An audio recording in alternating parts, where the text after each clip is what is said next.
Hi YouTube, it's Kay Marie. Welcome back to my channel. So, I got something in my eye. Sorry, that was just, a little emergency there. But yeah, so I'm just going to be talking to you about the LSAT and, my journey and experience. And I don't, let's see how this video goes. Okay, so I started studying for the LSAT junior year in college, but it wasn't anything too serious. I'm not going to be one of those people who are like, I was studying day and night, X, Y, Z, blah, blah, blah, for 5 straight years. I'm not going to make it sound like that. That's just, those people that get up online. So no. So I basically got some books, kind of got familiar with what I would be getting into. I think I went to the library and maybe got like a Kaplan book or a Princeton book.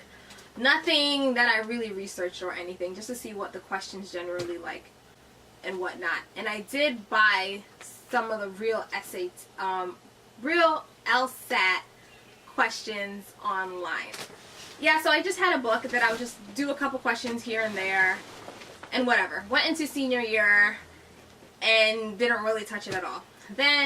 So then the end of senior year, I decided, hey, I want to take the February exam, because I'm going to mix up my years and everything, because it's been some years now.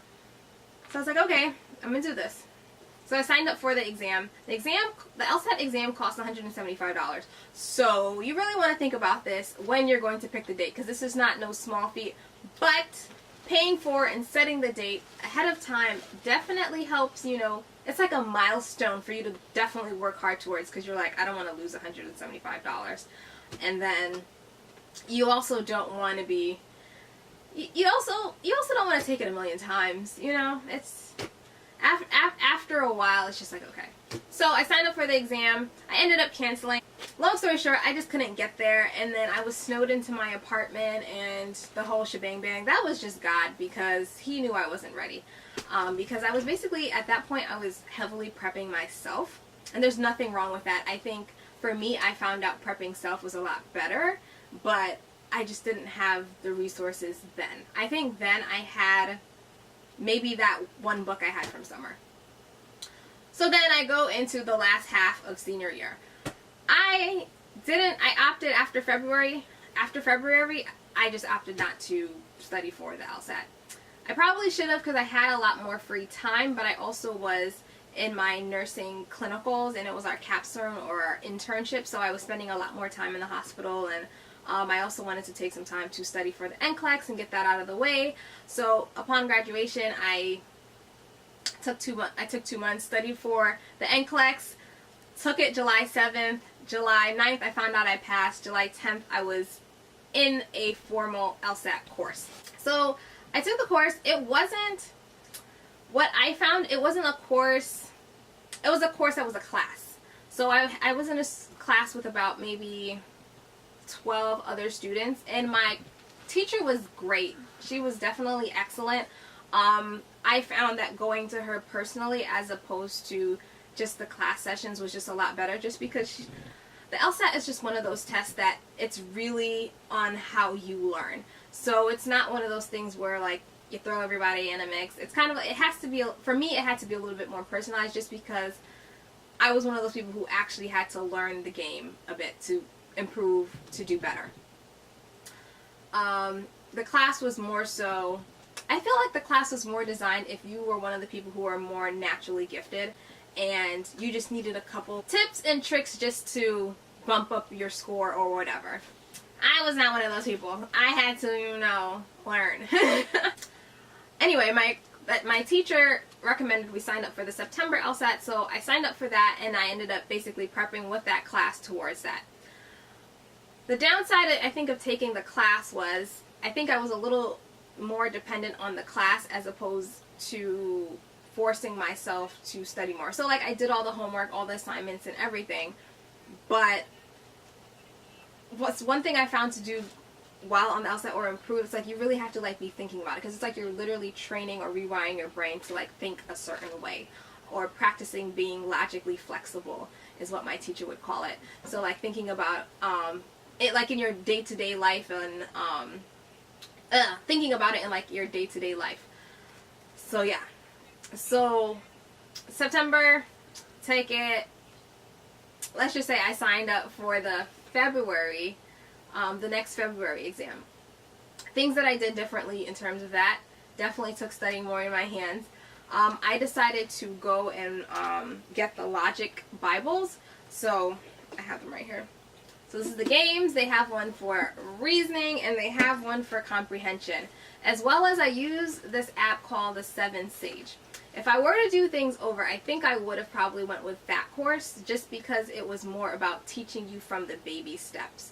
And one of my friends was showing me how theirs went and I was just like, wow. And then the free videos that that account had, I was like, wow, this is like really helpful in terms of teaching me the material as opposed to the class that just ran over everything. I did end up still enrolling in the class again just because I had the option to. Just because I wanted to use it as a marker in time and be able to interact with my professor and everything, well, my teacher or instructor, whatever they're called. But I was more kind of like on my own schedule in terms of how I was doing things and like prepping, really learning from the ground up. And then I was spending a lot more time because now I have the December exam, and so I had like about 6 or so months before the actual February exam. So my date of experience, so you go in, you got to bring this baggie with you. It's a Ziploc bag, the gallon bag, and all your stuff has to fit in there. Wallet, if you need sanitation, napkins, make sure you bring those, ladies. Don't be embarrassed. Like, if you need your stuff, you need it. You can't bring your phone on the premises, so do not play yourself and bring that. Leave it in your car. Pencils, make sure you bring lots of pencils. So basically, they register you. When I got there, they started late, so the exam didn't start for a while. You also want to make sure you bring snacks with you, because if you only plan on eating your breakfast 10 minutes ahead of time, the test is supposed to start, and let's say there's some type of delay and the test doesn't start, now you're starving throughout the test. So just kind of like plan for these things. And then you also want something to help you go through your last section of the test when they give you that 20-minute break to eat after, I believe, section 4, if I remember correctly. So yeah, so keep that in mind. So February exam, how was that? I was definitely a lot more calm, and then like I was more so focused, my mindset was more so focused on getting them correct and not like running through the exam. The September exam, I felt like I was just like trying to cover everything and I was running out of time and I was just like all over the place. I think there was definitely a more structure, more of an approach or plan of how am I going to tackle, what am I going to do when I only have 5 minutes, or what am I going to do when I'm halfway through the exam, which kinds of passages am I going to target first. Like really going into the exam with a game plan is something that I did, and I think that definitely helped me because I definitely improved the second time around. I don't know if this video was helpful, but for me overall, my experience with the LSAT, it's definitely, you can improve. It's not an easy thing to improve on.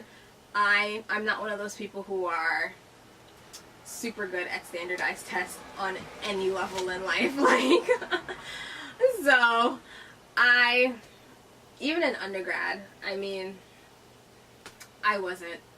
got into a good college and everything, but I was always one of those people who had to work my behind off just to improve and everything. So trust me, if you're one of those people, you can do it.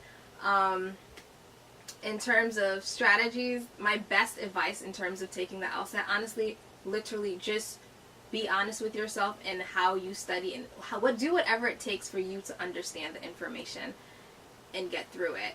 If you're one of the people who just kind of get the hang of it and you just need the tips and tricks just to do a little bit better, then go with that. There's courses or there's even books that help with that. If you're one of those people who need to learn it from the ground up, plan time ahead for that, and like that's okay. You don't have to mark yourself against how everybody else is doing. Like, it's you. Law school isn't running away. It's better to try to get it right. And yeah, so yeah, and prayer. The Lord looks out. Yes. So yeah, if you like this video, then hey, I'll see you next time for more videos.